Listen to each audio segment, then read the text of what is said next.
La historia comienza con las miradas escalofriantes de unas misteriosas criaturas que no parecían nada amigables. En medio de la oscuridad, solo se distinguían cientos de ojos amarillos y dientes puntiagudos de una rara especie de monstruos semihumanos, al acecho de un chico que iba corriendo por un bosque hasta dar un gran salto y caer en medio de la jauría para enfrentarlos. Este chico, armado con un palo y con una actitud totalmente desafiante, llegó hasta el lugar dispuesto a acabar con las criaturas, y mientras luchaba, se podía ver como el joven disfrutaba del combate mientras se repetía mentalmente que, aunque su vida corriera peligro, ese lugar donde estaba era mucho mejor que Tokio, ciudad que comparaba con una pocilga. Acto seguido, pasamos a una ciudad y desde la estación del tren vemos a un chico caminar cabizbajo entre la multitud, aparentemente para dirigirse a la escuela. Luego, vemos estudiantes llevando una vida normal de colegio, quejándose de tener educación física a primera hora, recibiendo clases, hablando de romances y otros temas propios de adolescentes. Mientras, de forma muy efímera, se va mostrando un nombre de algunos personajes haciendo diversas actividades, pero sin destacar a ninguno. Por su parte, el chico que estaba en la estación del tren seguía deambulando cabizbajo por todo el colegio. Iba con su mochila en la espalda y topándose con algunos estudiantes, pero sin detenerse. Solo tuvo una pequeña interacción con alguien que intentaba acomodar sus teléfonos en un trípode para hacer una transmisión y fue solo para decirle que tuviera más cuidado. Tiempo después ya era de noche y vemos al chico al parecer en su hogar, muy emocionado jugando videojuegos. Luego se tiró en la cama, contento tras su triunfo, pero de repente su expresión pareció ser más melancólica, después de ver una fotografía en la pared donde habían 3 niños abrazados. Acto seguido, el joven se sentó y pudimos verlo aparentemente mandando varios SMS con su celular. Al día siguiente, el chico, quien es el protagonista de esa historia, estaba en clase y el profesor al terminar de dar la lección le encargó borrar la pizarra. Y acá nos enteramos que su nombre es Yusuke Yotsuya. Mientras él se ocupaba de la tarea, a su lado pasó Shindo, una rubia hermosa a quien ya habíamos visto antes como una destacada jugadora de tenis, buena estudiante y recién seleccionada como modelo de Petit Lemon. Poco después, mientras la rubia pasaba al lado de Yotsuya, él mencionó su nombre y ella le respondió pues le había escuchado. Él entonces volteó a verla, pero al final decidió seguir con la tarea que le había encomendado su maestro. Mientras, recordaba que la noche anterior había estado viendo las fotografías de la muchacha en el catálogo de la tienda de ropa y accesorios, donde ahora ella era una modelo, repitiéndose lo linda que era y que ambos estaban en mundos totalmente distintos. Por su parte, Shindo fue con una compañera y mientras conversaban, notaron que nuestro prota las estaba escuchando. Él, al verse descubierto, se puso nervioso y rápidamente retomó su tarea. Tiempo después, nuestro prota estaba con un profesor que le reclamaba por ser el único estudiante que hasta el momento no había presentado sus planes para el futuro, mientras le sugería que como él era un buen corredor, podría aplicar una preparatoria deportiva. Él aceptó el llamado de atención, pero se distrajo al darse cuenta de que Shindo y las compañeras de antes les estaban observando y pensó en lo inusual que era ver a ambas chicas juntas. Por su parte, el profesor le insistía con el mismo tema, pero el chico solo pensaba que lo único que deseaba era ir a su casa y jugar videojuegos. Por esa razón le respondió que, aunque ya lo había pensado, aún no se le había ocurrido nada y que no le interesaba la escuela. El profesor entonces comenzó a darle una serie de consejos, entre los que destacaba mucho que él no iba a tolerar la vida en la preparatoria si no tenía amigos con quienes abrirse, ya que estaba acostumbrado a no decir nunca lo que realmente quería. Por su parte, el chico se sorprendió al ver que el profesor realmente lo conocía bien, pero le respondió que buscaría una preparatoria regular como primera opción. Poco después, Yotsuya se encontraba nuevamente borrando la pizarra. Mientras aún seguía ensimismado, el muchacho se giró hacia la puerta, diciendo que él estaba al tanto de que era el encargado de cerrar. No obstante, cuando miró se dio cuenta de que estaba solo en el salón de clases y se preguntó cuándo se habían ido los demás. A partir de allí empezaron a ocurrir cosas extrañas. Al fondo del salón se cayó una cesta atrapa mariposas. A través de la ventana de la puerta se visualizaban sombras de personas corriendo y en el pizarrón comenzaron a dibujarse flores de colores y 3 pequeños muñequitos con los brazos estirados. Seguidamente, todo el lugar se llenó de colores brillantes, como si un círculo mágico se hubiera activado, y mientras nuestro prota trataba de entender qué era lo que estaba pasando, comenzó a desintegrarse para luego aparecer cayendo desde un hermoso cielo azul. El chico cayó en un lago y antes de que pudiera encontrarle sentido a todo, fue sorprendido por una terrorífica criatura que también estaba en el lago. Asustado, el muchacho comenzó a nadar rápidamente y luego escuchó que que lo llamaban por su nombre desde el puente que estaba sobre el lago. Al fijarse, descubrió que se trataba de Shindo y su compañera, quienes lo habían visto en el agua y se alegraron de ver que por fin había llegado un chico al lugar. Él mencionó el nombre de Shindo, sorprendido, y ellas bajaron a esperarle a la orilla del lago. Una vez que se encontraron, la otra compañera se presentó como Hakusaki y él les preguntó qué diablos está ocurriendo. Shindo entonces le dijo molesta que estaba por aparecer un tipo pervertido al que le faltaba media cabeza, que se calmara y escuchara. Luego todo se oscureció y detrás del joven apareció efectivamente un hombre gris con media cabeza, una estrella negra cubriendo sus genitales y un par de manos negras tapando sus pectorales. El extraño sujeto saludó de forma juguetona a Yotsuya, mientras colocaba una mano en su hombro, y nuestro prota al verlo no pudo evitar asustarse. Entonces el sujeto se presentó como Game Master. Yotsuya no podía creer que el sujeto tuviera solo media cabeza, y en medio del susto, Game Master procedió a explicar las reglas, señalando que en esta ocasión había un nuevo integrante. Las chicas lo acompañarían en el proceso. Acto seguido, les asignó la misión de cumplir con la petición del jefe de la aldea en menos de 14 días. Yusuke siguió gritando exigiendo no ser ignorado, pero Shindo lo golpeó molesta obligándole a escuchar a Game Master. Por su parte, el sujeto les dijo que los monstruos de ese mundo estaban listos y dispuestos a matarlos en cualquier momento. Mientras nuestro prota se sobaba el golpe, se dio cuenta de que realmente no le había dolido. Game Master siguió dándoles instrucciones y les mostró una tabla de anotaciones donde se podía leer: vencer un goblin, descubrir 2 asentamientos y cumplir petición del jefe. Mientras, les decía que quedaban 8 pasos para terminar, que cada vez que culminaran un paso, sumarían un nuevo miembro al equipo y que el último paso deberían completarlo con 10 miembros. Luego finalizó diciéndole a nuestro prota que sus compañeras luego le hablarían de las recompensas de cada paso. Acto seguido, el sujeto gris presentó a las compañeras de Yotsuya, mientras las veíamos transformarse en nuevos personajes. La primera en cambiar fue Yu Shindo, quien durante la presentación mágicamente reemplazó su uniforme escolar por el de una hechicera y así fue introducida como hechicera del viento. A su lado también se visualizó una ventana del estado. La siguiente fue Kusue Hakusaki, quien pasó a ser una guerrera espadachina y a quien también le apareció una ventana del estado. Culminadas las presentaciones, Game Master hizo girar una ruleta para determinar la ocupación de nuestro prota, mientras las chicas rogaban que fuera un guerrero. Yotsuya estaba alterado y les preguntó por qué era tan importante eso, y antes de recibir una respuesta, la ruleta se detuvo en granjero, lo cual decepcionó a las muchachas. Acto seguido, Game Master se despidió. Todo el lugar se aclaró y las ropas de Yotsuya cambiaron mágicamente, por lo que pasó a estar vestido como un granjero, mientras a su lado también apareció una ventana de estado que lo ubicaba en el rango 1. Las chicas, por su parte, seguían bastante tristes por la ocupación de su nuevo compañero, quien volvía a exigir explicaciones de lo que estaba pasando. Ya más calmados, todos conversaban sobre lo que estaba pasando. Shindo contó que ella al principio la llevaron a ese nuevo mundo sin previo aviso, y una vez completó su primera misión, pudo regresar al mundo normal, aunque Game Master luego le dio otra misión. Esto sorprendió a Yotsuya porque concluyó que Shindo había recibido misiones estando en su casa del mundo normal. Hakusaki entonces se aprovechó para contar cómo un día caminando por la calle, Shindo se le había acercado un poco molesta a pedirle que fuera su amiga. La rubia intervino explicando que Game Master se lo había solicitado por sorpresa como una nueva misión, y la siguiente vez que regresó al mundo, Kusue también estaba allí. Luego ambas lograron regresar a casa, pero para esa vez, Game Master les dijo que ahora debían estar a solas con Yotsuya, por lo que concluyeron que el siguiente sería él, y que la tarea era sencilla ya que él debía cerrar la escuela. Sin embargo, fue exasperante ver cómo antes de quedarse solo, el profesor se extendía regañándolo. El chico por su parte sentía vergüenza de lo que le estaban contando sus compañeras, y al mismo tiempo palpaba todo a su alrededor para darse cuenta de que nada de esto fuese un sueño. Las chicas entonces le dijeron que para saber qué arma poseía él, debía cerrar los ojos, y efectivamente, al hacerlo, en la mente del chico apareció un cuadro que le indicaba un asadón como arma. Las muchachas luego le explicaron que ese cuadro se podía manipular tal cual como si fuera un celular, agregando que el arma que veía allí era lo único que podía blandir. Al seleccionarla, dicha arma apareció en las manos del chico, y para decepción de todos, era muy pequeña. Pero al final entendieron que el ser un granjero, eso era lo que le correspondía. Luego llegaron a un registro virtual de eventos, y ellas le explicaron al chico que, al tocarlo, él podría ver los acontecimientos que se habían guardado. Así que nuestro prota procedió a hacer lo propio, y el primer evento que apareció fue cuando Kusue llegó a ese mundo y estaba triste porque no se sentía capaz de ejecutar la primera misión, mientras Shindo la consolaba. Hakusaki se avergonzó al ver eso, pero la rubia le contó que ella había pasado pasado el primer día caminando llena de pánico y sin sentirse capaz de lograr nada, pero que cuando se convenció que lo que estaba viendo era real, decidió actuar. Hakusaki, por su parte, le dijo al prota lo tranquila que se sentía con él en ese mundo, y el chico infirió que al terminar cada misión podían regresar a su mundo normal. En ese momento aparecieron los primeros Goblin, las cuales eran las extrañas criaturas semi-humanas con las que iniciamos esta historia. El chico entonces confirmó que los Goblin eran reales e hizo aparecer su arma, pues, aunque no había elegido estar en ese lugar, tampoco estaba dispuesto a dejarse matar, así que se puso en guardia. Lamentablemente, en el primer ataque del Goblin, a quien se enfrentó con un solo movimiento, rompió el arma de nuestro prota, mientras sus compañeras también se mofaban de él. Acto seguido, la hechicera hizo aparecer su arma, se acercó a la criatura y le demostró al prota que ella tampoco podía hacer nada, pues la magia de su báculo solo podía mover el aire. Además, añadió que aún era de un nivel muy bajo y no podía ayudar, así que tranquilamente se retiró. Yotsuya entonces pensó que una espada sería útil, pero al buscar a Hakusaki la vio escondida tras un matorral, pues estaba aterrada. Al final, la guerrera espadachina solo atinó a arrojarle la espada al Goblin, lo cual apenas le hizo daño. Esto hizo que nuestro prota la regañase y después intentó tomar la espada, pero no tuvo éxito, ya que solo el usuario de un arma podía blandirla. El joven no perdió tiempo y al comparar todo con un videojuego, volvió a empuñar un nuevo asadón, dirigiéndose con velocidad hacia el Goblin. Sin embargo, este le pegó un mazazo al muchacho, dejándolo sin vida. De hecho, Yusuke se volvió un espíritu y pudo ver su cuerpo tirado en el piso. Pero antes de poder pensar en algo, revivió, y Shindo le explicó que si moría, su retorno se reproducía a los 30 segundos. Esto le dio una idea al joven, quien pensó que si la muerte no era un problema, había oportunidades de ganar. De inmediato comenzó un nuevo combate, y Yotsuya le pidió ayuda a la hechicera mientras buscaba vencer a los Goblins por medio del desgaste, valiéndose del hecho de tener vidas infinitas. Finalmente, el grupo logró derrotar a todos los enemigos, y aunque las chicas intentaron mofarse de él, Yusuke les respondió que si así fue su primera misión, se sorprendería de que lo hubieran superado. Ellas entonces le explicaron que todo fue posible gracias a su perseverancia. Claro, siempre y cuando una de las dos siguiera con vida. Y fue acá cuando le aclararon que si todo el grupo moría al mismo tiempo, la muerte se hacía real. Al caer la noche, el trío estaba acampando y nuestro prota decidió revisar su arma en el sistema, dándose cuenta de que seguía rota. Fue entonces que aprovechó para preguntar por las recompensas, y Shindo le dijo que por cada misión completada se ganaba el derecho a hacerle una pregunta al Game Master. Yotsuya quedó contento con la respuesta, pero Kusue le comentó que ella primero preguntó por qué la había seleccionado, y Game Master le dijo que alguien que ella ya conocía la había elegido. Su segunda pregunta fue de dónde venía él, y la respuesta del sujeto gris fue que venía de un futuro distante. Ambas respuestas dejaron a nuestro chico pensativo, tratando de analizar sus significados. Acto seguido, los muchachos se turnaron para hacer guardia mientras descansaban, pero Yusuke estaba inquieto, pensando en qué podía preguntar él, y recordando que si todos morían al mismo tiempo, morirían en el mundo real, aunque nuestro prota no podía estar seguro de ello. Eso fue lo que había interpretado, por lo que era mejor no averiguarlo. De pronto nuestro prota escuchó los gritos de sus compañeras, y cuando llegó al lugar donde estaban, encontró todo incendiado. Kusue tenía la mitad del cuerpo quemado y la rubia estaba siendo tragada por una criatura semi-humana gigante. Sin embargo, antes de ser devorada, Shindo le dijo que huyera, pues no tenían oportunidad de ganarle. Yotsuya de inmediato tomó a Kusue por el brazo y echó a correr lejos del lugar, pero cuando estaban a salvo, algo extraño sucedió, pues Kusue no se regeneró del todo. El brazo que se había comido la criatura le quedó incompleto, y eso hizo que temieran que la rubia no volvería. Yotsuya entonces abrió su ventana de estado, y aunque vio que había alcanzado el rango 4 como granjero, su capacidad de ataque era casi nula. Luego miró los stats de Hakusaki y notó que seguía siendo rango 1 y no podía hacer nada sola. Después chequeó el mapa del sistema para ver los lugares transitados y se dio cuenta de lo que les faltaba para completar la misión. Así que, como era imposible derrotar a la criatura gigante, concluyó que la opción más factible era seguir adelante sin Shindo. De este modo, los chicos llegaron a una aldea donde fueron bien recibidos como héroes. Kusue entonces le explicó a Yusuke que así era como los llaman en ese mundo, y al muchacho le agradó sentirse como en un videojuego. Luego llegaron con el jefe de la aldea, quien les explicó que un troll andaba robando en los alrededores de la misma, y que su misión era acabar con él y poner a todos los aldeanos a salvo. Obvio que esto sorprendió a los jóvenes, pues se trataba de la misma criatura que se había comido a Shindo. Yotsuya se exasperó, pensando que mejor hubiera sido quedarse con Shindo, ya que Kusue era una inútil, dado que ni siquiera sabía usar su espada. Por esa misma razón, le dijo que mejor esperara en la aldea, y que él iría a subir de rango. No obstante, ella no lo aceptó, pues también quería ayudar a su amiga. Él insistió, pero al final, nuestro prota accedió a las peticiones de la chica y en el camino recordaba sus videojuegos, pensando que a pesar de que su vida corría peligro, ese lugar era 1000 veces mejor que la pocilga de Tokio.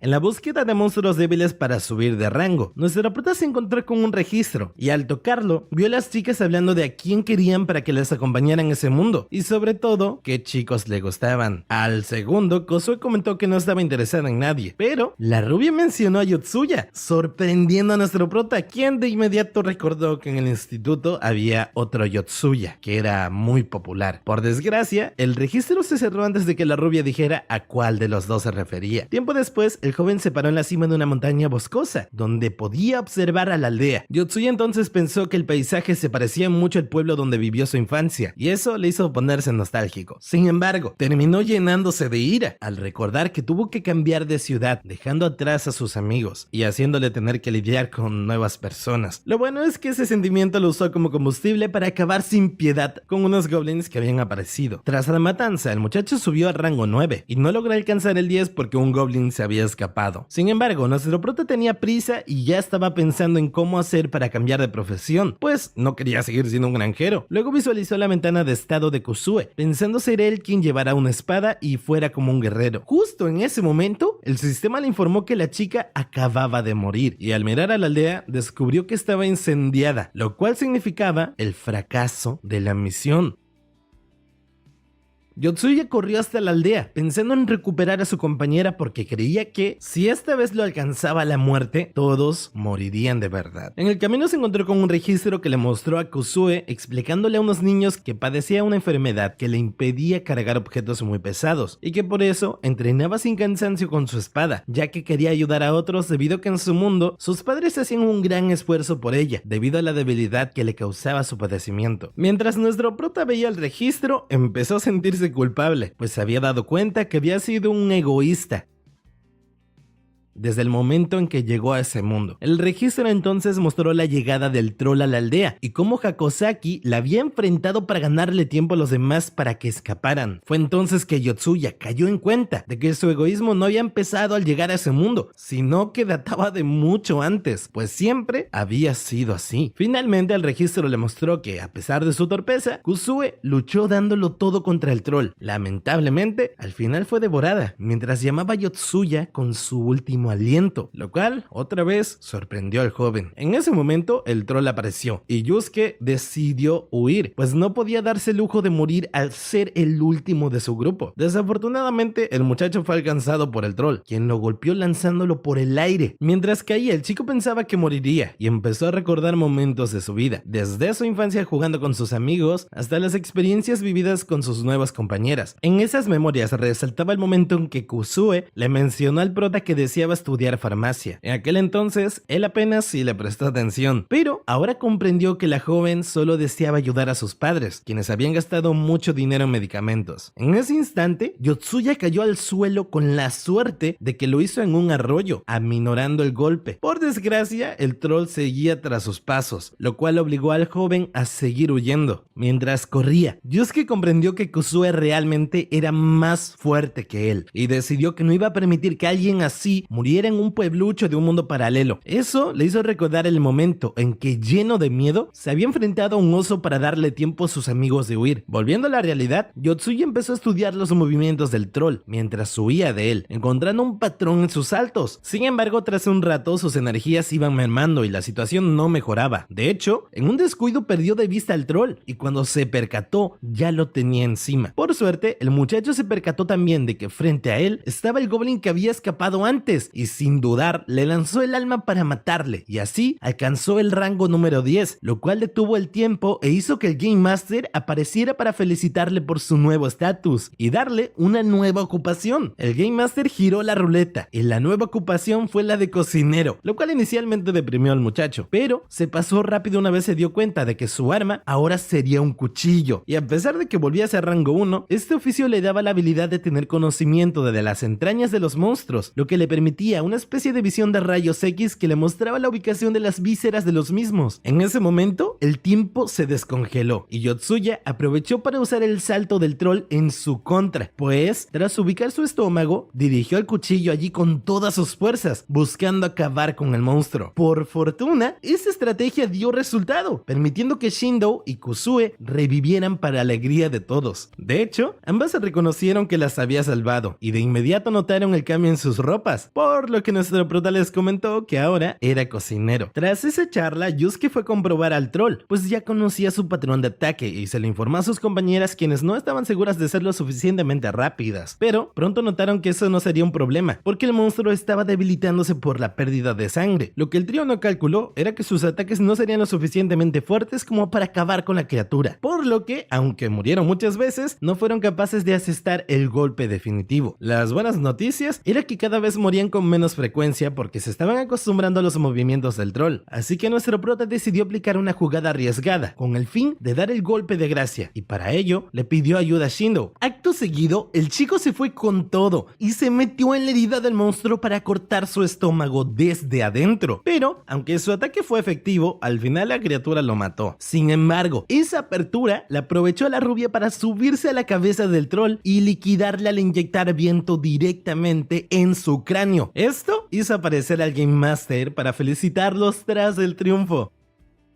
Además, Kusue subió de rango 1 a 4, Shido de 3 a 5 y Yotsuya de 1 a 5, lo cual no le agradó mucho a la rubia, quien le preguntó a nuestro prota cómo había hecho para subir tan rápido y en 2 oficios. No obstante, Game Master les interrumpió porque era el turno de Yusuke para hacer su pregunta de recompensa, y tras meditar las preguntas que anteriormente habían hecho sus compañeras, él eligió saber qué pasaría una vez completaran el 10º y último desafío. Game Master le dijo que les mostraría la versión de lo ocurrido en el mundo, y comienzan a aparecer imágenes de la ciudad donde los chicos vivían en el mundo real, solo que devastada y asediada por un monstruo gigante que estaba siendo combatido por ellos mismos. Lamentablemente, el trío casi no tuvo tiempo de reaccionar porque de inmediato se encontraron de vuelta en el mundo real, al mismo salón de clases donde habían sido teletransportados y a la misma hora de cuando ocurrió el evento. Para Yotsuya aquello fue una sorpresa, pero la rubia ya estaba acostumbrada, así que sugirió seguir con las actividades normales hasta que volvieran por ellos, lo cual podría ser en un par de semanas. No obstante, Kusue había quedado en shock tan solo de pensar en el gran monstruo al que más adelante debían enfrentarse. Al final, la rubia se fue a su práctica de tenis, pero antes le agradeció al prota por haberla salvado, dado que era muy importante para ella el torneo que estaba por jugar, y también le encomendó proteger a Kusue. Después, Yotsuya y Kusue se fueron juntos, y mientras conversaban, el chico no podía creer que estuviese hablando con una chica. Además, recordó que de no seguir las misiones, esa ciudad que tanto odiaba quedaría devastada por lo que se avecinaba. Ya en casa, Kusue le comentó por teléfono a Shindo cómo había sido su conversación con Yotsuya durante la caminata, y esto despertó la curiosidad de la rubia, que entusiasmada comenzó a averiguar sobre la vida del chico. Mientras tanto, él se encontraba trotando por la ciudad, maldiciendo todo a su paso, porque preferiría hacerlo en montañas, y estaba pensando que ese entrenamiento era para estar en condiciones de defender la ciudad que tanto odiaba, pero que era lo que le deparaba en el futuro. No obstante, su rutina fue interrumpida por una llamada telefónica de Game Master, quien le encomendó como siguiente misión coquetearle a una chica que el sujeto iba a indicarle. Poco después, nuestro prota, sin colgar la llamada, llegaba a una escuela desconocida para él, a la cual se vio obligado a entrar sigilosamente bajo la advertencia de que su éxito o fracaso repercutiría en la siguiente misión. Game Master guió al muchacho hasta el baño de mujeres y al entrar se encontró con unas muchachas tratando de desnudar a otra mientras le grababan. Game Master entonces le indicó que debía filtrar justamente con la víctima, y Yotsuya no podía creer que su primer ligue sería en esas condiciones. El grupo de féminas se sorprendió al verle, aunque él trató de actuar con naturalidad a pesar de sus nervios. Sin embargo, pronto cayó en cuenta que las bullies podrían haberle tomado fotos ya a la chica, chica y de inmediato comenzó a arrebatarle los teléfonos celulares aunque no los estuvieran usando con el fin de romperlos, evitando así la posible difusión de imágenes de la víctima y ganando más puntos con ella. Por cierto, hay que resaltar que el joven estaba emocionado porque tal vez estaba a punto de tener su primera novia. Tras el ataque, las bullies huyeron despavoridas, amenazándolo con la policía, y él salió del lugar escoltando a la víctima, quien se sentía incómoda por su presencia. Yotsuya iba contento pensando que estaba haciendo todo bien, y entonces le preguntó a la joven si sufría acoso escolar, pero ella le explicó que aquello había sido una venganza, pues en una red social ella había hablado mal de la muchacha que le estaba grabando. Claro, la víctima aclaró no había mencionado ningún nombre, pero igual la otra supo que se refería a ella. Acto seguido comenzó a llorar y antes de huir le recomendó un videojuego al chico donde encontraría tips para ser más popular con las mujeres. 2 semanas después, nuestro prota estaba jugando ese juego y lamentándose por haber desperdiciado todo ese tiempo en ello. Aunque antes de que pudiera hacer nada más, fue transportado al mundo de fantasía donde se encontró con Shindo y Kusue, y donde también apareció la muchacha a la que había rescatado en el baño del otro instituto. La nueva chica estaba en shock por toda la experiencia, lo cual es normal, y casi de inmediato apareció Game Master, quien tras girar la ruleta la presentó como Yuka Tokitake. Poco después, la carta jugadora obtenía el oficio de maga de fuego y Game Master le señalaba a todos que a partir de ese momento el periodo de resurrección sería de 40 segundos y no de 30, aumentando la dificultad. Acto seguido les indicó que para la siguiente misión deberían explorar un 5% del mapa y llevar los bienes a un tal Radorpo en un tiempo límite de 40 días. Una vez Game Master se marchó, Yuka le reclamó al prota por haberla secuestrado, alegando que la otra noche no había llegado a ella por casualidad, y después la acusó de acosador y depravado, sin darle opción a defenderse. En ese momento, la rubia decidió tomar el mando para calmar la situación, pero la nueva jugadora las convenció a ella y Kusue de que Yotsuya instalaba cámaras en los baños de las chicas,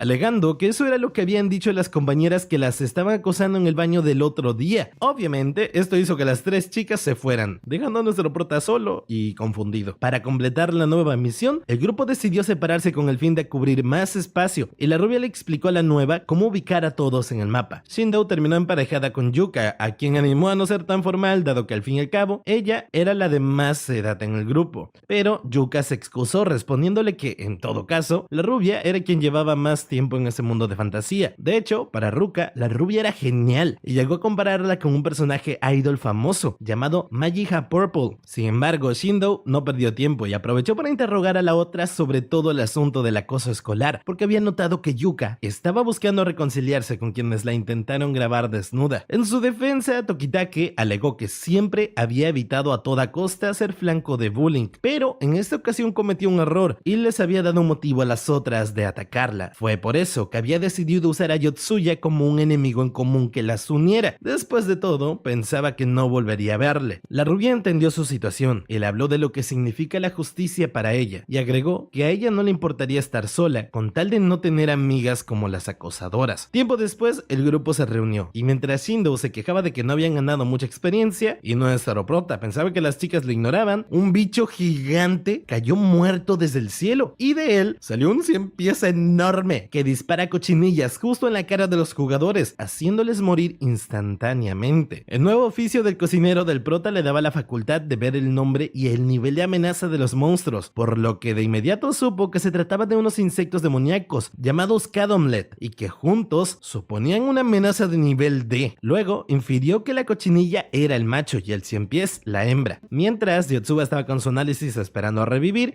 Yuka decidió atacar. La nueva no estaba segura de qué estaba haciendo, pero sentía que había llegado su momento, ya que desde pequeña siempre había querido tener poderes mágicos, y por eso admiraba a los personajes de Magica Pink y Magica Purple. La nueva entonces decidió hacer sentir orgullosa a su yo de la infancia, y trató de usar su poder de llama carmesí, llamado Magica Fire. Lamentablemente, aunque tenía toda la determinación de atacar, al ser de rango 1, su poder apenas si lograba subir la temperatura de 20 grados en un rango de 10 centímetros, agotando todo su mana en el proceso. Esa revelación sorprendió sorprendió a Yuka, quien terminó recibiendo una cochinilla en la cara y muriendo en el acto. En ese punto, Yusuke finalmente revivió y se dio cuenta de las limitaciones de los poderes de la nueva, mientras pensaba que no entendía que las chicas le ignoraran por haber ayudado a alguien. Fue entonces cuando cayó en cuenta de que Yuka le había aconsejado de cómo ser popular, porque no le había causado una buena impresión, lo cual le hizo ponerse histérico pagando su rabia contra los cochinillas. Mientras tanto, las chicas no dejaban de reconocer y admirar las cualidades de nuestro prota, e incluso Yuka admitió que el muchacho poseía un encanto inesperado. Poco después, Yotsuya había acabado con las cochinillas y le había cortado todas las patas al 100 pies, pero el monstruo seguía vivo. Por esa razón, Yusuke le pidió ayuda a Kusue para matar al 100 pies sosteniendo junto su espada con el fin de saltar la restricción de que solo el usuario del arma podía tocarla. De esta forma, ganaron la batalla, lo cual hizo que nuestro prota llegara al rango número 7 y Hakosaki al rango número 6. Más tarde en la noche, mientras Shindou dormía, empezó a soñar en el momento en el que conoció a Sayuri, una chica mayor a ella que le había brindado su amistad y protección en un momento difícil, y quien luego había terminado muriendo en extrañas circunstancias. La rubia entonces se despertó algo alterada, y Yotsuya al verla así comprendió, pues recordó que ya la había visto llorando en uno de los registros, y esa imagen contrastaba con la forma en la que ella se comportaba normalmente, siendo la reina del instituto. Nuestro prota entonces se acercó a ella y le comentó que la había visto llorar en un registro, haciendo que Shindou reconociera que era alguien observador, para luego pedirle ayuda de forma desesperada. Shindou, desde el jardín de infancia, era conocida como una niña problemática, pero su conducta cambió cuando conoció a su amiga Sayuri. Lamentablemente, pasando un tiempo, esa amiga se había suicidado saltando desde un edificio porque sufría acoso escolar y no tenía con quién hablar de su problema. Luego, cuando la rubia llegó a la primaria, también fue víctima de bullying por los propios profesores por ser hija de un delincuente de la ciudad. Sin embargo, sus amigos la protegieron y desde entonces la chica entendió que ella misma podía cambiar su realidad y que era responsable de mejorar su propio mundo para no terminar como Sayuri. No obstante, en ese mundo de fantasía, la chica sentía que lo perdería todo y como no estaba dispuesta a morir allí, le suplicó ayuda a Yotsuya. Al amanecer, todo el grupo fue a la aldea que anteriormente había sido atacada por el troll y se extrañaron al no ver a nadie. Entonces, un aldeano que cabalgaba por allí les explicó que hace varios años todos se habían ido del lugar, con lo cual Yotsuya dedujo que el tiempo en ese mundo transcurría mucho más rápido que en el mundo normal. Esa información llenó de preocupación a Kusue, tras acordarse de un pequeño que ella había conocido en la antigua batalla. El aldeano luego les contó que Radorpo se ubicaba a 30 días a caballo desde donde estaban actualmente, y al verlos desanimados por no contar con el equipo para el viaje, les recomendó participar en un torneo de artes marciales que se realizaría en Cortonel, donde el premio sería justamente 3 caballos. Los jóvenes entonces lo tomaron como el primer objetivo de la misión y se aventuraron al torneo, pero para asegurar el triunfo decidieron subir de nivel matando goblins. Tiempo después, mientras se adentraban en el bosque, un grupo de pandilleros les atacó y cuando Yotsuya quiso defenderse atacando con su cuchillo a su agresor, la voz de Game Master se escuchó indicando que se había detectado una agresión contra humanos, así que le bajaría experiencia, por lo que el rango de nuestro prota bajó de 9 a 8. El grupo entonces optó por huir, pero mientras emprendían la partida, Shindou intentó contener a los bandidos con su magia, pero estos la atraparon, y cuando sus compañeros se dieron cuenta, ya era demasiado tarde, por lo que Yotsuya decidió continuar el camino, alegando que mientras alguien del grupo se mantuviera con vida y llegara al final, la seguridad individual no importaba tanto. Después de todo, si ganaba uno, ganaban todos, así que no había tiempo que perder y debían seguir adelante, pues la mejor forma de ayudarla era cumpliendo la misión. Lamentablemente para nuestro prota, las chicas cuestionaron su decisión y decidieron ir a ayudar a la rubia dejando solo al chico. Incluso en el camino, Yuka le dijo a Kusue que se olvidaran de él, porque era un rastrero. Sin embargo, al final todo terminó empeorando, porque mientras Yotsuya seguía su estrategia de subir de nivel matando goblins, se dio cuenta de que sus compañeras también habían sido atrapadas por los bandidos. Eso sí, la estrategia de subir de nivel valió la pena, porque Yusuke llegó a rango 10 y volvió a cambiar de oficio, volviéndose un mago biológico. Y aun cuando había vuelto a ser un rango número 1, ahora podía acelerar o desacelerar el metabolismo celular de las criaturas con sus palmas y aumentar o disminuir la capacidad de persuasión con sus palabras o acciones. Lo malo es que nuestro prota no entendía muy bien sus nuevas habilidades y simplemente se sintió decepcionado por la bajada de sus stats. Tiempo después, el muchacho llegó al torneo y en su primera ronda perdió la vida en tan solo 5 segundos de combate, pero pronto resucitó, dejando boquiabiertos a todos los presentes. De esta manera confirmaban los rumores de que los héroes podían revivir. Acto Acto seguido, su contrincante, quien era un caballero, se quitó el casco, revelando que era una chica y que estaba impresionada con el regreso a la vida de nuestro prota. Yotsuya entonces, sin perder el tiempo y a pesar de su derrota, le pidió prestado 3 caballos a la joven, explicándole que tenía que llegar a Radorpo en menos de 35 días. Ella no estaba muy convencida, pero Yusuke se ofreció a hacer algún trabajo que necesitara en un plazo de 5 días, a cambio del préstamo, y la chica llamada Kahabel le dijo que si mataba a un monstruo grande como un troll, podría prestarle uno, pero iba a ser difícil encontrar uno en 5 días.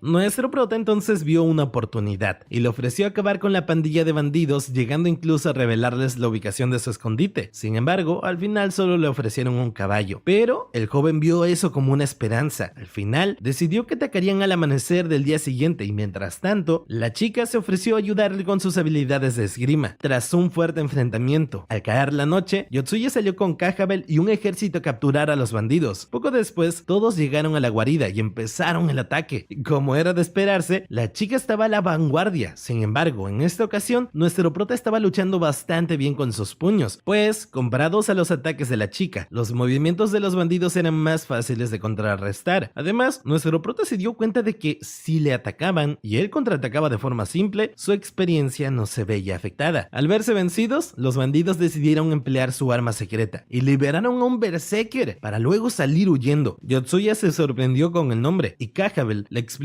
que cuando un humano comía demasiada carne con magia, perdía la razón. La criatura entonces empuñó una espada enorme y de un solo golpe derribó a varios enemigos, lo cual, junto a su gran tamaño, hizo que Yusuke entrara en pánico. Por suerte, Kahabel decidió dar un paso al frente y enfrentarlo. Además, sacó su arma más poderosa, una espada larga conocida como la rebanadora. Durante el combate, Kahabel mostró un enorme deseo por cortar carne viva, lo cual sorprendió mucho a nuestro prota, y ella le explicó que por esa razón se había vuelto una caballero en lugar de una ama de casa. La pelea continuó y ambos estaban igualados, aunque Yotsuya sabía que pronto las fuerzas de la mujer se agotarían. De hecho, poco después el berserker rompió la espada de Kahabel y se dispuso a acabar con ella, pero su golpe fue detenido por el cuchillo de Yusuke, quien se metió al combate para salvar la vida de la mujer. No obstante, pronto el joven se vio en desventaja y fue entonces cuando recordó sus habilidades y haciendo uso de su poder de persuasión, logró distraer al berserker lo suficiente como para dejarlo herido. Por desgracia, la criatura no cayó y de un golpe lo mataron, pero esa apertura fue aprovechada por la caballero para decapitarle. Al final, los bandidos fueron capturados y las compañeras de nuestro prota fueron liberadas. Además, el grupo de héroes le otorgaron un carruaje para que pudiera viajar juntos a Radorpo y de paso serían escoltados por algunos guardias del mando de Kahabel, quien también se ofreció a instruirlos en el arte de la espada. Durante el cautiverio, Kusue solo pensaba en lo frágil que era para esfuerzos físicos debido a su enfermedad, siendo este el motivo por el cual odia hacer educación física y el por qué había decidido estudiar farmacia, buscando alejarse de toda la crueldad. Sin embargo, al ser liberada y ver cómo quemaban decenas de cuerpos de bandidos en una fosa común, tuvo un baño de realidad. De hecho, mientras se dirigían a Radorpo, la chica seguía en shock, pensando en las cosas grotescas que había visto cuando fueron liberadas, y aunque eso aumentaba su deseo de proteger a los demás, se sentía débil, inútil e incapaz de poder cumplirlo. Luego, al ver cómo Yotsuya había subido de rango como cocinero, obteniendo nuevas habilidades y luciendo más confiado, Kusue concluyó que aquellos que tenían fuerza física eran los que ganaban niveles y tienen acceso a todo. El descanso en el camino también sirvió para las primeras clases con la espada, donde Kahabel seguiría mostrando su alegría por cortar carne, sobre todo considerando que aunque hiriera a los héroes, ellos cenarían sin problema. De hecho, Yuka, tras la práctica, dijo que aunque solo tenían una 36ª parte del dolor que sentiría normalmente, igual los golpes de ella eran dolorosos. Poco después, unos soldados que habían ido por leña llegaron heridos al campamento tras luchar con unos goblins, y esto lo aprovechó nuestro prota para usar su magia sanadora valiéndose de su habilidad para acelerar el metabolismo celular. Yuka entonces se quejó diciendo que era injusto que el chico ganara experiencia sanando y cocinando y sin tener que pelear, pero el joven le sugirió que fuera a quejarse con el sistema. Al escuchar esto, Kusue se sintió secuestrada por el sistema, pero lejos de quejarse, Yotsuya decidió volverse fuerte para lograr sus objetivos, así que aprovechó para entrenar fuertemente con Cajavel. Al reanudar el viaje, el grupo consiguió una aldea Goblin y los héroes decidieron hacerles frente para ganar experiencia, y es allí donde vemos por primera vez a Kusue empuñar su espada y atravesar la piel de un Goblin. Sin embargo, este acto la dejó más traumada aún, y la chica no paraba de pedir disculpas, repitiendo la escena en su mente una y otra vez, y encima todos estaban felicitándola por haber despertado como espadachín. Más adelante visualizaron un grupo de civiles, donde también habían niños, siendo atacados por feroces monstruos, y aunque no era buena idea detenerse porque apenas faltaban 15 días y 5 horas para completar la misión, Kusue decidió hacerles frente, y para sorpresa de ella, Yotsuya se quedó también para acompañarla, y así aprovechar de registrar lo que podría ser un evento del sistema. No obstante, considerando el tiempo, el resto siguió hacia Radorpo. Gracias a que las habilidades de nuestro prota le permitían ver el nombre, el nivel de amenaza y la descripción de los monstruos, el muchacho pudo ver que los agresores eran un grupo de Merin Kobolds con una amenaza de nivel E. Eso les hacía más fuerte que un soldado, e incluso más fuerte que él y Kusue juntos. Para la batalla, la chica usó un nuevo escudo, pero antes de siquiera asestar un espadazo, fue asesinada. Por su parte, Yotsuya seguía dando la batalla, pero tampoco tenía la fuerza suficiente, así que también murió. Mientras estaba en su forma espiritual, la chica no dejaba de sentirse inútil, pero resucitó, decidida a ganar. Así que sin perder tiempo logró hacer que una de las criaturas bajara la guardia y se aventó con fuerza y rapidez hacia ella, haciendo que en el momento justo invocara su espada larga, clavándosela al monstruo. Yotsuya lo miró todo y quedó impresionado por esa estrategia que compensaba el problema de peso. Acto seguido, resucitó y vio que solo quedaba uno, y también vio que el carruaje con el resto de sus amigos se había devuelto, por lo que el chico hizo que la criatura lo siguiera para que luego cayera liquidada por un ataque sorpresa de Cajavel. Terminada la batalla, el chico procedió a curar a los civiles, mientras absorbía magia de la sangre de los monstruos para rellenar su maná, una habilidad que había copiado del Berserker. Fue entonces cuando los héroes descubrieron que el grupo rescatado eran soldados del reino Diok, que transportaban unos civiles a Radorpo por orden del rey, lo cual parecía encajar con una parte de la misión encomendada por Game Master, los bienes. El problema era que los civiles eran prisioneros detenidos por haber violado la prohibición de religión Arteros, y como se creía que esa ciudad era el hogar de los mayores fieles, los mismos serían ejecutados públicamente en el lugar. Esa información dejó atónitos a los héroes, porque entre esos civiles, con caras de buenas personas, también había un niño. Nuestros héroes simplemente no podían creer que fueran criminales o herejes, mucho menos que fueran a ser ejecutados. ¿Eran ellos realmente los bienes que debían llevar para cumplir la misión? Sin embargo, sin mencionar que Yotsuya recordó cómo perdió experiencia al atacar a los otros humanos, y eso le hizo preguntarse si no importaba que muriese gente como consecuencia de sus actos. Al final, la duda era qué era lo correcto en esas circunstancias. Tras una fuerte discusión entre el jefe del escuadrón rescatado y Cajavel, el grupo de héroes intervino para detener un combate. Sin embargo, Yotsuya y sus compañeras se debatían entre matar a los soldados o llevar a las personas para que fueran ejecutadas, sobre todo porque estaba el asunto de que si mataban humanos se les arruinaría la partida. Por esa razón, al final decidieron acompañarlos hasta Rodorpo, pero con la idea de impedir su ejecución. Durante el viaje, las diferencias entre los grupos eran evidentes. Los soldados dirigidos por Camilto provenían de un país que buscaba conquistar todo el continente, mientras que los dirigidos por Cajavel eran un país que pregonaba la libertad. De hecho, el viaje juntos era cuestionado por ambos bandos, pero aún así todos obedecían las órdenes del jefe del escuadrón rescatado, quien a su vez se había forzado a aceptar la ayuda de los héroes para que los prisioneros no murieran antes de tiempo. En una parada, Yotsuya habló con uno de los prisioneros, quien resultó ser un misionero del continente Hija y fiel de Arteros, quien pensaba que por lo menos le perdonarían la vida al pequeño Belili. Sin embargo, ya se había dado cuenta de que el reino de Diok no perdonaban a los fieles, ni siquiera si eran extranjeros, pues debido a un largo conflicto que sucedió en el pasado entre los dos adoradores del rey Diok y los adoradores del dios Ateros, Yuisis, potenciado por los radicales de ambos bandos, actualmente los grupos estaban totalmente enfrentados. Nuestro prota entonces fue a hablar con Camilto, quien le explicó que ese castigo era necesario para dar ejemplo a todo aquel fiel de Arteros que quiera llegar a su continente, y como Radorpo era la puerta de la región, no había mejor lugar para la ejecución. La idea era desmoralizarlos para impedir que siguieran propagándose, pues la adoración de su rey debía prevalecer. Sin embargo, para Yuka todo eso era una injusticia, porque aunque el rey había ayudado a muchas familias y buscaba la unificación del continente, lo hacía a cambio de matanzas y esclavitud. Para ella era un abuso que un país tan grande atacara a uno de los más pequeños, ellos, solo por sus creencias religiosas. El viaje prosiguió en medio de una tensa calma y pronto llegaron a unas montañas. En ese momento, Camilton sugirió tomar un atajo a través de unas cuevas con el fin de evitar las pendientes inclinadas de dichas montañas. Por desgracia, una vez en el interior, los héroes quedaron atrapados porque Camilton, junto con su escuadrón, los traicionó, alegando que no estaba dispuesto a continuar con quienes tuvieran la mala opinión de su rey. Sin embargo, Cajabel les dijo que esa ruta todavía seguía siendo un atajo, por lo que debían seguir adelante para salirles al paso. Lo malo es que ese camino estaba lleno de muchas trampas y el tiempo para cumplir la misión se estaba agotando. El grupo logró superar la primera trampa, pero para la segunda Yotsuya se ofreció de voluntario y murió, cayendo al menos unos 8 pisos de profundidad. Acto seguido, Kusue estudió el mecanismo y tras descifrarlo, las heroínas cruzaron junto al caballero. Poco después, tras abrir una enorme puerta, el grupo llegó a una arena donde vieron cómo cobraba vida una gárgola gigante lista para enfrentarles. Tras una complicada escalada que le costó morir muchas veces y encima recordando momentos dolorosos de su pasado, Yotsuya logró salir del agujero, aunque mostrando un rostro demoníaco. Luego, lo primero que consiguió fue un registro donde pudo ver la muerte de Bimsberg, uno de los caballeros que viajaban con ellos, lo cual le llenó de tristeza porque recordó que era una persona con la que había simpatizado desde el inicio del viaje. Mientras tanto, Cajabel caía de la arena hacia el lago que estaba debajo, apuñalada por la gárgola, y Shindo se ubicaba en la vanguardia. El problema era que ella no solo se enfrentaba a la criatura, sino que también mataba a los murciélagos que la acechaban. Esta rutina la hizo alcanzar el rango 10 sin siquiera darse cuenta, y automáticamente el sistema detuvo el tiempo. Además, los consejos que anteriormente le había dado el prota le servirían, porque ahora la chica sabía que debía usar esa mecánica a su favor. La chica obtuvo el oficio de espadachina de la ruleta y recordando las prácticas con Cajabel, aprovechó la mecánica del tiempo detenido para posicionarse con ventaja, pero eso no fue suficiente, porque su golpe apenas se hizo daño. Entonces, la rubia recordó que la caballero le había explicado cómo atacar los puntos vitales para suplir la falta de fuerza física, y tras ponerse esa estrategia en práctica, finalmente fue capaz de derrotar a la gárgola. Yotsuya corría hacia la salida, reflexionando sobre su papel en el grupo. Después de todo, las chicas tenían claro que las motivaba a seguir, pero él no sabía ni siquiera por qué había sido elegido. Sumido en esas reflexiones, al final del recorrido, nuestro prota entendió el valor individual de la vida. Poco después, el joven se encontró con el resto del grupo, quienes se encontraban en tensión viendo la gárgola a punto de caer. Eso sí, tan pronto le dijeron que Cajabel estaba en el agua, el muchacho se lanzó a salvarla, y al subirla consumió sangre de los monstruos de la cueva para tratarla. Lo malo es que el esfuerzo fue tan intenso que cuando terminó, se durmió quedando en trance. Cuando Cajabel lo vio así, lo besó en la boca, siendo sorprendida por el resto de chicas, pero ella se excusó alegando que él le recordaba a ella misma, ya que él también se esforzaba por descubrir quién era, de lo que era capaz y cuán lejos podía llegar para poder morir en paz. Luego les reveló que su fascinación por cortar carne viva precedía de querer demostrarle a su padre que era una caballero digna, ya que tanto él como sus hermanos habían obtenido lugares de honor en el torneo de la selección de caballeros, y en cambio ella solo había alcanzado el puesto 70 de 3000 combatientes, lo cual le había permitido ser nombrada caballero, pero para ella no era suficiente. Por esa razón buscaba cortar carne viva, porque de esa forma adquiriría experiencia en combates reales. De hecho, su padre le había dicho que en un combate real equivalía a 10 espadazos de práctica. Tiempo después, Yotsuya despertó y de inmediato dijo que se había equivocado con todo el asunto de los bienes. A partir de acá, el viaje continuó con el grupo dividido en dos partes. Durante el trance, nuestro prota había descubierto que los bienes que debían entregar para cumplir la misión no necesariamente eran los convictos, porque Game Master nunca les decía los nombres específicos de cada objetivo, por lo que cualquiera valía. Por esa razón, el grupo liderado por Cajabel seguía a los soldados de Diok para salvar a los prisioneros, y el otro buscaría un cargamento distinto con destino a Radorpo. Ambos bandos debían moverse rápido, pues solo quedaban algo más de 7 días para completar la exploración del 5% del mapa. Por otro lado, la caballero también quería vengar el asesinato de Wilmsberg, pero sabía que antes de encerrarlos en la cueva, Kimilto había notificado a su rey que viajaba con héroes y caballeros de Cortonel, el cual era un país pequeño y con menos tropas que el reino de Diok, así que debía actuar con cautela, pues no quería desatar una guerra que dejara a su país en miseria. Sin embargo, Yotsuya, nuevamente mostrando su rostro demoníaco, propuso capturarlos y hacer que enviaran una carta a su rey, donde quedara claro que ellos no eran enemigos, para luego asesinarlos. Tiempo después, después, el grupo conformado por Yotsuya, Yuka y Kajabel viajaban por las montañas y alcanzaron a los soldados que llevaban a los misioneros, pero en lugar de atacarlos siguieron sigilosamente para esperar la noche. En ese punto, Yuka confrontó al prota sobre sus despiadados planes, comparándolo con el Señor Oscuro, pero él se excusó diciendo que eran cosas aprendidas en algunos videojuegos, y ella le respondió que también llevaba años metidas en los videojuegos de internet, y hasta se le salió que estaba enamorada de un personaje llamado Tsubasa. Tras el momento de la incomodidad, la joven aprovechó para preguntar si un beso en ese mundo virtual contaba como experiencia real, recordando el beso que Kajabel le había dado a él, pero como él no recordaba nada de eso, no entendió el sentido de la pregunta, aunque respondió que en un mundo tan realista como ese, sí contaba como experiencia. Acto seguido, Yotsuya y Yuka llegaron hasta el objetivo, fingiendo que los demás habían muerto en las cuevas y que nuestro prota se había convertido a la región de Arteros. Además, les advirtieron que no los podían matar porque eran inmortales, así que les pidieron la liberación de sus 3 hermanos misioneros, o de lo contrario, Yotsuya usaría su inmortalidad para propagar la religión por el mundo entero. Luego de la amenaza, los dos se fueron dejando a los otros para que tomaran una decisión. Más tarde, Yuka regresó fingiendo que había traicionado a Yotsuya y los convenció de seguirla para indicarles dónde estaba su compañero. Mientras tanto, Yotsuya aprovechó que solo había quedado un guardia para rescatar a los misioneros, simulando que los había matado, aunque sí mató al guardia, y haciendo creer que todo era una venganza por sus compañeros caídos, porque realmente él no era un fiel de Arteros, tras provocar un incendio para quemar al guardia y supuestamente quemar a los misioneros. Yusuke y Yuka robaron un caballo y huyeron, dejando al Cortonel libre de culpa, pues Kajabel no había participado, y a Camilto, sin saber si decirle al rey que había encerrado al grupo en una mazmorra o que uno de los héroes lo había vencido. Por desgracia, para que todo ese plan tuviera éxito, nuestro prota tuvo que matar a un humano. El plan había salido a pedir de boca, y Camilto, luego de atormentarse por haberle fallado a su generoso rey, le envió las respectivas noticias con una gallina mensajera. Acto seguido, fue sorprendido por la caballero, quien de inmediato ejecutó los 2 soldados mientras le contaba que los misioneros seguían vivos y que el resto de la historia había sido mentira. Tiempo después, el rey se enteraba del fracaso de la misión, mientras su asesor le advertía de los héroes, así que el monarca, con la duda de si los héroes podían iniciar una guerra, mandó a investigar cómo matarlos para estar prevenidos. De regreso con los héroes, el viaje debía continuar, y Yotsuya subió al carruaje unas cajas que, según Yuka, no debían viajar junto a un niño, y tanto ella como Kajabel tomaron el mando de los caballeros. Durante el trayecto, Tokitake notó que la caballero estaba nostálgica porque se acercaba a la despedida, y creyó que todo se debía a que Kajabel estaba enamorada del denso Yotsuya. Entonces empezó a procurar situaciones donde los chicos pudieran declararse su amor, comparándolo todo con eventos que ella veía en sus videojuegos. Por su parte, el grupo conformado por Kusue, Shindo y el otro caballero de Cortonel, Makua, seguía revisando mercaderes en la ruta para tratar de conseguir los bienes y llevarlos a Radorpo. Pero luego tuvieron una mejor idea, y en lugar de seguir buscando, decidieron unirse a algún mercader que llevara mercancía para esa ciudad. Fue así como se ofrecieron como escoltas de uno que iba en camino, no sin antes darle pelea al verdadero escolta de esa carreta que no quería perder su puesto. Pobrecito, le quitaron la chamba. De vuelta con el otro grupo, Yuka ya estaba agotada de procurar un evento romántico, y cuando estaba a punto de dormir, escuchó a Kajabel un poco incómoda, tratando de decirle algo a Yotsuya. Sin embargo, la caballero simplemente quería agradecerle al joven por haberle ayudado a vengar la muerte de Birnsberg, palabras que confesó le había costado pronunciar. Mientras tanto, el grupo de Shindo se acercaba a Radorpo, rogando de que su idea de escoltar bienes fuera la correcta, cuando de repente un mensaje del sistema les indicó que habían cumplido la misión, pues el otro grupo había llegado al destino entregando a los misioneros en una iglesia, vendiendo unas mercancías a unos comerciantes y entregándole la cabeza de los soldados de Diok a uno de los funcionarios de la ciudad, mientras le contaban sobre el complot para ejecutar a los misioneros. Los funcionarios entonces les agradecieron por haber salvado a su gente, pero les dijeron que no había sido necesario llevarles las cabezas, pues con la indumentaria de ellos o la información hubiese sido suficiente. Por fin, todo el grupo se encontró, y ahora solo faltaba terminar de completar la exploración del 5% del mapa, para lo cual tenían día y medio, así que las heroínas sugirieron dividir el grupo para cubrir más terreno, y fue así como cada uno tomó diferentes caminos. Kajabel seguía nostálgica, pensando en si más adelante su vida cambiaría. Ella sabía que su lugar era el campo de batalla, por pertenecer a la Orden de Caballeros, pero no dejaba de pensar en el beso que le dio nuestro prota, así que llegó hasta donde él para despedirse. Tras eso, eso, Yotsuya se aventuró montaña arriba, tan alto que ya veía a Radorpo por completo, y de repente los sorprendió una ventisca. Por suerte, el cambio continuo de ocupación de nuestro héroe le hizo acumular suficiente ropa como para usarla al mismo tiempo, y no detenerse ante la tempestad, ya que solo faltaba un mínimo porcentaje para completar la misión. Sin embargo, debía apresurarse, ya que si se moría congelado, no resucitaría, pues eso solo ocurría en ambientes donde pudiera sobrevivir, y si reviviera allí, su cuerpo volvería a congelarse. Además, las chicas se encontraban luchando contra la nevada que cada vez acariciaba más, pero en cambio, ellas no estaban tan bien dotadas como Yotsuya. Tanto la ropa de Kusue como la ropa de Yuka eran bastante ligeras y descubiertas, pero aún así estaban negadas a rendirse. Yuka se repetía que ella solo quería morir de amor, y Kusue se sentía demasiado útil en ese mundo. Por su parte, Shindo, acostumbrada siempre a dar la batalla, quería regresar al mundo real para seguir mejorando como persona, pero de pronto se sorprendió al encontrar una especie de estatua tirada en la nieve. Kusue de pronto no pudo dar un paso más y cayó abatida al suelo, mientras que Yuka se sentó para cubrirse con su capa. Por su parte, Yotsuya veía en el mapa virtual que nadie avanzaba, y eso le daba fuerzas para apresurar el paso, porque aún faltaban alrededor de 10 kilómetros y 6 horas. Nuestro prota se repetía que mientras uno siguiera con vida, los demás tendrían una oportunidad, pero a diferencia de las otras misiones, aquí el daño físico y mental era demasiado grande, y no podía permitirse morir congelado. Fue entonces cuando un enorme yeti lo sorprendió. El monstruo de las nieves atacó, pero afortunadamente Yotsuya logró reponerse rápido, y sus habilidades de cocinero le permitieron ver los órganos internos de la criatura, por lo que tras retarlo de frente, logró atinar un golpe mortal. Aún así, nuestro prota reconoció que había tenido suerte, porque el yeti estaba débil tras llevar días sin comer, de lo contrario, hubiese sido él el fallecido. Poco después, unos bebés yeti salieron de la cueva para llorar encima del cadáver de la mamá, y el chico sabía que en poco tiempo, estos también morirían de frío y de hambre. Sin embargo, lejos de sentir compasión por ellos, pensó que al fin y al cabo eran seres virtuales, así que siguió su camino. Después de todo, él pensaba que era el único que estaba vivo, y no estaba dispuesto a arriesgar la vida de los demás. Por desgracia, un paso en falso lo hizo caer en una fosa y también murió. Aunque las chicas se habían detenido, aún seguían con aliento. Por un lado, Yuka estaba usando su magia para refugiarse en su capa, mientras recordaba a sus amadas Majiha Sisters, heroínas de un anime popular a quienes Yuka comparaba con sus compañeras de ese mundo de fantasías. Por otra parte, Shindo se sacudió el letargo y orientó mejor su mapa. Entonces visualizó un asentamiento y apuró el paso hasta llegar a él, pero no se había dado cuenta de que estaba caminando sobre un lago congelado, y cada paso que daba hacía que el hielo se fuese estrellando. Acto seguido, recibió el mensaje de la muerte de Kusue, y casi de inmediato, ella terminó cayendo al agua y también murió. Antes de que la rubia falleciera, nuestro prota ya había resucitado, pues había caído en una mazmorra oculta de la nieve que afortunadamente se mantenía caliente, y el joven comenzó a recorrer los pasillos, pero al final todos estaban bloqueados. Por suerte, una lombriz gigante apareció, y esta comía tierra y abría agujeros, los cuales eran aprovechados por Yotsuya para buscar una salida. Lamentablemente, la suerte le duró poco, porque mientras se desplazaba por los agujeros, fue alcanzado por un enorme gusano que lo devoró matándolo en el acto. Al final, solo quedaba Yuka, quien, aunque se sentía casi congelada, había emprendido nuevamente el viaje. No obstante, al darse cuenta de la muerte de Yotsuya, sintió alivio, porque por fin había encontrado una excusa para rendirse sin que nadie se lo reprochara. Ella realmente no se quería morir, pero tampoco se creía capaz de terminar la misión sola, así que se dejó caer para recibir la muerte. Sin embargo, en ese momento comenzaron sus delirios porque su amada Majiha Purple se le apareció y le reprochó no haber aprendido nada en tantos años que duró viendo el anime. Purple se refirió a Tokitake como Majiha Pink, recordándole que en los momentos de crisis las hermanas nunca se abandonaron y siempre se salvaron unas a la otra. Al escuchar esas palabras, Yuka decidió levantarse, empuñar con fuerza su báculo e invocar a su llama carmesí, produciendo un efecto de luz y viento que se pudo percibir a kilómetros del lugar. Luego echó a andar y sus delirios hacían ver al personaje del que estaba enamorada, Tsubasa, quien le alentaba a seguir caminando hasta que fue sorprendida por una esquimal que había sido alcanzada por los efectos del poder que había liberado antes. La esquimal realmente era la maga Fatina, quien no solo era capaz de controlar el viento, sino que viajaba sobre un gato gigante capaz de volar. Yuka subió al felino, pero cuando vio que solo faltaban 3 minutos para cerrar su misión, no hizo más que llorar y rogar porque le diera tiempo. Gracias a Fatina, Yuka logró llegar al 5% en las horas indicadas, y el grupo completo se reencontró frente a Game Master. Acto seguido, y con los reclamos por la injusticia, Tokitake cobró su recompensa, preguntando si efectivamente estaban en un mundo virtual, pero Game Master les explicó que realmente era un mundo paralelo, una tierra que existía en otro universo, con una versión real de cada ser humano. Esto aterró a Yotsuya, quien empezó a pensar en los que había matado o contribuido a su muerte. De vuelta a la casa en su mundo, Yotsuya seguía atormentado por la idea de haber matado a una persona real, aun cuando él siempre había detestado a la gente. No era lo mismo desear su muerte que matarlos él mismo. Tiempo después, el joven estaba en la escuela y mostraba más agilidad en las prácticas deportivas, pero seguía con hostilidad, solitario y más abstraído que nunca. Las chicas también se sentían más ágiles, aunque eso no implicaba que Kusue ya estuviera curado de su enfermedad. Por su parte, Shindo no había sido capaz de acercársele a nuestro prota desde que se enteró que el chico había quemado vivo al soldado de Diok.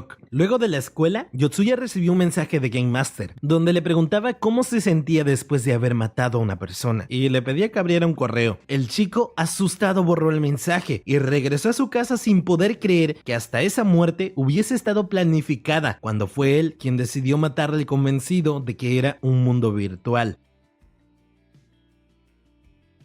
En pleno shock, una niña de aspecto agradable se le apareció en su habitación para reclamarle por no haber revisado el correo, y Yotsuya pensó que se trataba de Game Master. Nuestro prota entonces aprovechó para desahogarse y confesar que más allá de creer que eran personas virtuales, ellos habían obrado mal al encerrarlos en esa mazmorra sin importarles si morían o no. Además, estaba el hecho de que iban a matar a gente por no tener sus mismas creencias, aunque él sabía que ellos lo hacían pensando que era lo correcto. Por esa razón, en el fondo, él no podía dejar de pensar que aquello había sido un error, sobre todo porque después de haber sabido que eran personas reales, él no hubiese matado. Luego de escuchar todo esto, la niña le habló del siguiente jugador, y al igual que con Yuka, trató de recordarle por qué era importante este nuevo integrante. Tiempo después, llegaron a un restaurante chino, y la niña le dijo a Yotsuya que el hombre solitario que estaba en la barra era ex miembro de la Yakuza, y que estaba a punto de ser asesinado por el nuevo jugador, llamado Keita Tori, de 19 años, quien había sido convencido de que podía asesinar y quedar impune. Además, le informó que el nuevo integrante llegaría acompañado por su hermano menor, Shuji, de tan solo 14 años, misma edad que nuestro prota. Acto seguido, Keita, Sushi y un tercer sujeto entraron al lugar encapuchados y armados con bates de béisbol. Pero antes de que llegaran al objetivo, nuestro héroe les frustró la carrera, haciéndolos caer al piso para luego decirle al más grande que no debería matar a nadie. El trío se levantó y empezó a pelear con nuestro prota, pero Yusuke pudo deducir rápidamente quién era el próximo jugador, así que le quitó la capucha y lo dejó al descubierto. Luego lo confrontó sugiriéndole que huyera antes de que llegara la policía, pero Keita seguía empeñado en cumplir su objetivo, pues era tan solo un yakuza y no importaba si lo mataba. A todas estas, el escándalo ya había llegado a oídos de otro misterioso sujeto, que llegó al lugar apuntando con su pistola directamente a nuestro prota. El sujeto pensaba que Yotsuya trabajaba para Koudangumi y de inmediato se dispuso a matarlo, pero la niña se acercó y mientras atrajo la atención del pistolero, le entregó a Yusuke un guante mágico. Nuestro prota supo de inmediato que se trataba de magia biológica, así que se lo puso y se aventó contra el sujeto, lanzándole un poder que evitó que el hombre disparara. Además, ese mismo poder lo hizo caer abatido al piso, sangrando por la nariz, mientras Keita observaba sorprendido sin entender nada de lo que acababa de suceder. No lo culpo. La policía ya estaba por llegar, así que Yotsuya le sugirió a Keita que sacara a su hermanito rápido del lugar para que huyeran. Acto seguido, el pistolero tomó su arma nuevamente para matar a Yotsuya, pero fue detenido por Keita, quien recibió un regaño del hombre, pues él había sido siempre su protector. Sin embargo, Keita le recordó que había sido vencido por un niño, a quien pretendía dispararle por la espalda, por lo que estaba acabado. Luego de eso, le noqueó de una patada y huyó con su hermano. Ya a solas, la niña le hizo ver a Yotsuya que había impedido un asesinato, y el joven comparó esa misión con la primera vez que le tocó salvar la vida a Yuka de las acosadoras, para evitar que sus fotos desnudas fueran publicadas en internet. Le dio motivos a la muchacha para luchar y querer regresar a casa. Por eso Yuka al final no se rindió y completó sola el mapa. Yusuke entonces supuso que lo mismo pasaría con Keita, pues al salvarlo de la cárcel había creado un mundo al que él iba a querer regresar siempre, lo cual repercutiría en el éxito de las siguientes misiones en el mundo paralelo. Además, nuestro prota se notaba más tranquilo de sus traumas, pensando que la vida humana no tenía ningún valor, y menos aquellas que fueran tan bobas como para dejarse engañar solo para matar a otros. Para él, todos los humanos debían morir, empezando por los menos valiosos, y si Keita no fuera el siguiente jugador, no valdría nada. Esas palabras para la niña sonaron arrogantes, y comparaba al joven con un usuario anónimo de internet que se consideraba mejor que los demás, pero el chico le respondió que él no era nadie, tan solo un simple mocoso con delirios de grandeza, que sentía que solo él tenía la razón. Sin embargo, al final nada de eso era importante, porque él luchaba por la justicia en la que creía. Y nada, ya solo eso. Si les gustó, suscríbanse para apoyar al canal y comenten 100 para demostrar que se quedaron hasta el final, ya que no mucha gente suele hacerlo.